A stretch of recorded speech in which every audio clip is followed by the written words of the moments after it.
के संविधान का संशोधन करने वाले विधेयक को पुनर्स्थापित करने की अनुमति दी जाए।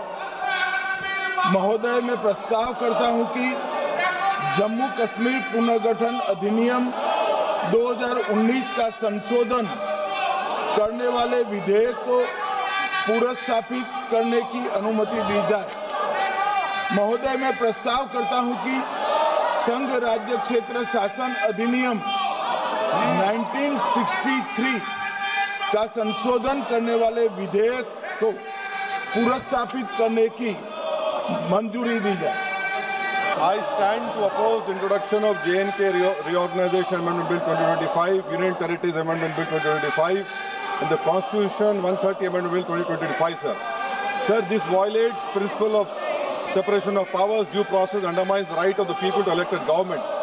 Sir, it gives executive agencies a free run to become judge and jury executioner based on flimsy allegations, suspicions, sir. Sir, only when an offence is proved beyond reasonable doubt, then only you can leave the post and the membership. But here a mere accusation, allegation, the punishment of losing one ministerial post will follow. Sir, parliament democracy's chief ministers and ministers can only be removed through true means. First, executive prime minister can recommend their removal if the second council of ministers lose confidence of the legislature. Now this bill would empower the unelected executive bureaucracy to play the role of legislature. Sir, it undermines representative parliament democracy. This amendment would leave the minister and CM at the mercy of executive agencies. The severity of the amendment is not only in the fact that one loses their position if they are arrested, but even if they are detained. Detention and administrative action doesn't require offence to be made. Sir, the chief minister will not be able to accountable people.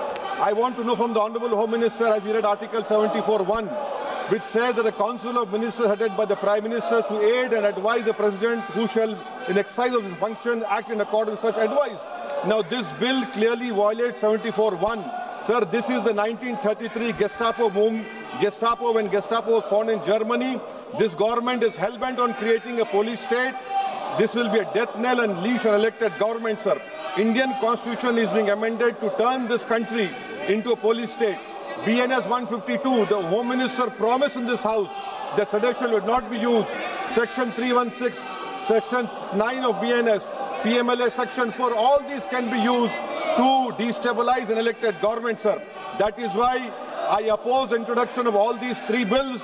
This is nothing but creating a Gestapo to ensure that our democracy does not survive. And may I tell the Honourable Home Minister, despite his promise on BNS 152 has been used against a senior journalist, Siddharth Vardhan, Assam also. That is why I oppose this introduction of three bills, sir. Thank you. I rise to oppose the introduction of these three bills under Rule 70(1) of the Rules of Procedure and Conduct of Business in the Lok Sabha. This bill is squarely destructive of the basic structure of the Constitution. अध्यक्ष महोदय, भारत का संविधान का जो मूलभूत ढांचा है वो ये कहता है कि कानून का राज होना चाहिए. There should be rule of law. और उस rule of law, कानून के राज की बुनियाद है कि आप बेगुनाह हैं जब तक आपका गुनाह साबित नहीं किया जाता. You are innocent until proven guilty. This bill stands that fundamental maxim of jurisprudence on its head. It makes an investigating officer the boss of the Prime Minister of India. Strongly oppose on 4 grounds. So the first ground is the bills are to be introduced according to the rules and procedure of the House. The bill is not circulated among the members. Yesterday after 1 o'clock we have received the copy of the bill, and I would like to know from the Honourable Minister, what is the undue haste and urgency in bringing such a constitutional amendment bill? What is the emergent need of having such a bill? That means the introduction of the bill itself is lacking bona fides. The bill is lacking bona fides.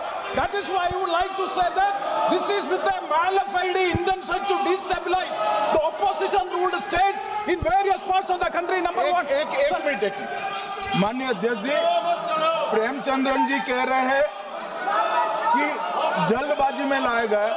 इसका सवाल इसलिए नहीं उठता कि मैं इस bill को संयुक्त समिति को सौंपने की दरखास्त करने वाला हूं। इस पर संयुक्त समिति जो राज्यसभा और लोकसभा पक्ष और विपक्ष सभी सांसदों की बनेगी, जो इस पर विचार करेगी और आपके सामने लेकर आएगी। This bill is to sabotage the federal system of this country. This bill is to sabotage the basic principle of the constitution of this country. Sir, BJP people are telling this bill is to bring morality in politics. Can I ask a question to the Honorable Home Minister? When he was the Home Minister of Gujarat, he had been arrested, sir. Whether he took the morality of that point of time, ये विषय नहीं है, गृह मंत्री जी। अब मुझे सुनो जरा, मुझे सुनो गृह मंत्री जी, मुझे सुनो ना, पहले बैठ जाओ। हाँ, गृह मंत्री जी। माननीय अध्यक्ष जी, मैं रिकॉर्ड क्लियर करना चाहता हूं। मुझ पर झूठे आरोप लगाए तब अरेस्ट होने के पहले मैंने नैतिकता के मूल्यों का हवाला देकर इस्तीफा भी दिया, और जब तक मैं कोर्ट से निर्देश नहीं हुआ, कोई संविधान पद मैंने स्वीकार नहीं किया। ये क्या सिखाते हैं नैतिकता में? मैं तो इस्तीफा देकर गया था, और मैं तो चाहता हूं कि ये नैतिकता के मूल्य बढ़े। हम ऐसे निर्लज्ज नहीं हो सकते कि हम पर आरोप लगे और हम संवैधानिक पद पर हैं।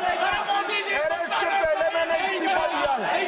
मैं ये जो तीनों विधेयक आए हैं, संविधान का 130वां संशोधन विधेयक 2025, एक मिनट, संघ राज्य विधेयक, देश देख रहा है आपको, संघ राज्य शासन विधेयक 2025, जम्मू कश्मीर पुनर्गठन विधेयक 2025, इन तीनों का माननीय अध्यक्ष जी, अपनी पार्टी, अपने नेता आदरणीय अखिलेश जी की ओर से पुरजोर विरोध करता हूं। और विरोध इसलिए करता हूं माननीय गृह मंत्री जी, बहुत नैतिकता की बातें कर रहे हैं आपने भाषण दिए थे चक्की पी सिंह, महाराष्ट्र में जिनको लेके डिप्टी सीएम बना के घूम रहे हैं आप। इसलिए अध्यक्ष जी, मैं इस मौके पर कहता हूं, ये बिल संविधान विरोधी, मूल अधिकार विरोधी, न्याय विरोधी। भारत के संविधान का संशोधन करने वाले विधेयक, संघ राज्य क्षेत्र शासन अधिनियम 1963 का संशोधन करने वाले विधेयक और 2019 का और संशोधन करने वाले विधेयक को माननीय अध्यक्ष जी द्वारा नाम निर्देशित किए जाने वाले इस सभा के 21 सदस्य